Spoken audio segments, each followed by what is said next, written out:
तो अगर हमने पहले इस सब्जेक्ट का एक अच्छा लेवल बनाया था, वापस से बना सकते हैं। खुद पे काम करना पड़ेगा, थोड़ा रिवीजन करके, क्योंकि पहले जल्दी क्वेश्चन करने वाले भी आप ही थे, तो वो वापस से आप बन सकते हो, और वो ज़रूरत भी है पेपर से पहले, इसीलिए ये प्रैक्टिस बैच आया है। तो प्रैक्टिस बैच में क्वेश्चन से आपके कॉन्सेप्ट रिवाइज हो रहे हैं, अपने एंड से जो जो चैप्टर के क्वेश्चन मैं करवा रही हूँ बस उसका रिवीजन करते हैं। जिसके पास पेड कंटेंट नहीं है, आप वन शॉट लेक्चर यूट्यूब पे एक एक चैप्टर का देखने लग जाओ, बस इतना करना है आपको, ठीक है। 24 को एग्ज़ाम है यही का, थोड़ा टिप्स दे दीजिए। अभी लास्ट के टाइम पे जो पढ़ना होगे उस टेस्ट को करने से पहले आप सारे सब्जेक्ट के एक बार शॉर्ट नोट थोड़ा थोड़ा देख लेना। टेस्ट में जो गलतियाँ हुई, जो क्वेश्चन में नहीं चीज़ें समझ आई, अच्छा ये जो क्वेश्चन गलत हुए उसको वापस से अपने डिटेल नोट्स में लिखना।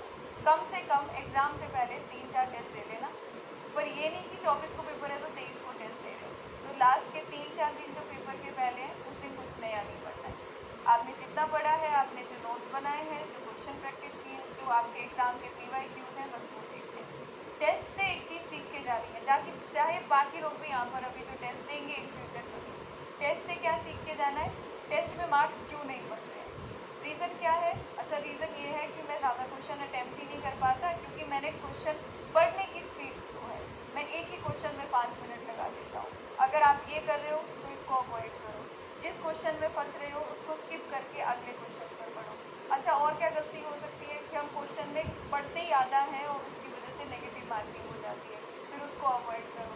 टेस्ट को एनालाइज करने का मतलब है कि अगर नंबर नहीं बढ़े तो क्यों नहीं बढ़े।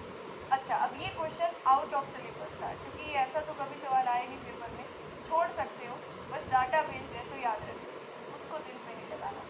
तीसरी चीज़, अगर आपकी कंटेंट याद करने में टाइम आ रहा है, मान लो मैंने आपको बोला कि मुझे बताओ maximum value of super elevation plane and rolling terrain, और कोई आप सोच रहे हो 2 मिनट बैठ कर कि अरे मैम याद नहीं आ रहा, 10% था, 4% था, 720 था, तो वो सोचने में गया आपका 2 मिनट। वही एक स्टूडेंट होगा जिसको याद होगा, वो आपसे पहले वो क्वेश्चन करके 2 क्वेश्चन और अटैम्प्ट कर जाएगा।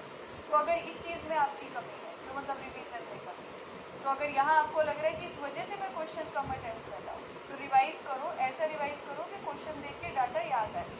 और ऐसे देखो, कुछ चीज़ें आपको होंगी जो हमेशा याद रहती है, कुछ चीज़ें होंगी जो भूलती जाती है। एक कॉपी बनाओ, उसमें वो लिखो हर एक सब्जेक्ट का डिवाइड करके जो याद नहीं रहता है, जो बार बार भूल जाते हो, जो गलत डाटा याद लिख कर आ जाते हो पेपर में जब कोई क्वेश्चन आए। तो ऐसा अगर अपने पर काम करते जाओगे ना 1-2 महीने में बहुत ज़्यादा इम्प्रूव कर जाओगे। तो आपको थोड़ा सा ये चीज़ें करनी है। Short notes